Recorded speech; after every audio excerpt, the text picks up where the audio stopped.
O Tribunal Superior Eleitoral retomou o julgamento de 3 ações contra o ex-presidente Jair Bolsonaro. Ele e seu vice, Walter Braga Neto, na última campanha eleitoral, foram acusados pelo suposto uso indevido de prédios públicos para fazer as lives de campanha. Nosso repórter em Brasília, Theo Cury, acompanha esse julgamento. Theo, boa noite.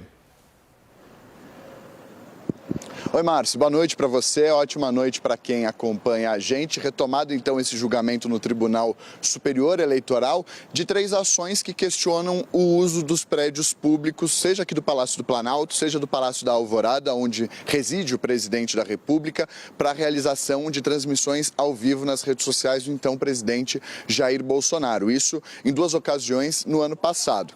O TSE, por unanimidade, resolveu absolver tanto Jair Bolsonaro quanto o general Walter Souza Braga Neto, que foi candidato a vice-presidente da República na chapa com Jair Bolsonaro, chapa derrotada nas eleições do ano passado, alegando que não foi possível, nas transmissões ao vivo realizadas nas redes sociais deles em 2 ocasiões, comprovar símbolos que associem o Palácio do Planalto às transmissões. Havia um questionamento do uso do prédio público do Palácio do Planalto e lá do Palácio da Alvorada e a influência disso no resultado das eleições, o impacto disso para o eleitorado que acompanhava um chefe do executivo que buscava a reeleição utilizando os prédios públicos para fazer as transmissões em um tom eleitoral. Esses foram os questionamentos nessas 3 ações. Na primeira ação, unanimidade para rejeitar a ação e para absolver Jair Bolsonaro e Walter Souza Braga Neto, já a maioria formada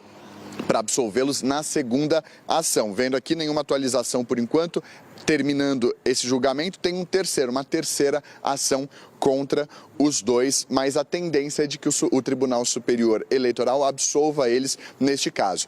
Lembrando que Jair Bolsonaro já foi condenado à inelegibilidade por conta daquela reunião com os embaixadores no Palácio da Alvorada em julho do ano passado.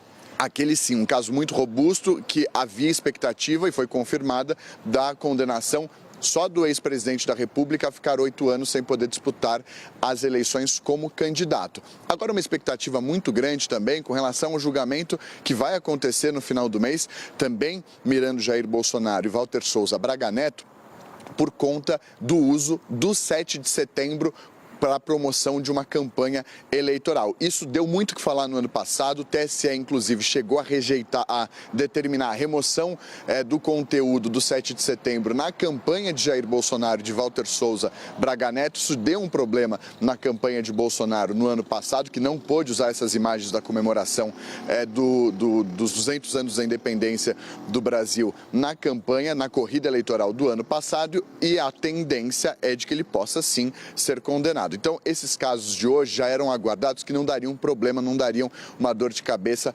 política para Jair Bolsonaro, mas toda a atenção para o julgamento que vai começar na semana que vem, com relação ao uso do 7 de setembro, aquela mistura entre o chefe do executivo e o candidato à reeleição utilizando um evento público, numa falta de isonomia, na falta de equilíbrio entre os candidatos. O presidente da República, com toda a estrutura da presidência, teria uma vantagem acima dos outros candidatos, como, por exemplo, Luiz Inácio Lula da Silva, mas essa é uma outra etapa, a gente ainda tem que acompanhar esse julgamento que vai começar na próxima semana no Tribunal Superior Eleitoral, mas com relação a esse caso, por enquanto, é uma ação rejeitada para a absolvição de Jair Bolsonaro e Walter Souza Braga Neto, uma já com maioria, e falta uma terceira que pode ser que esse julgamento acabe ainda nessa terça-feira, Márcio.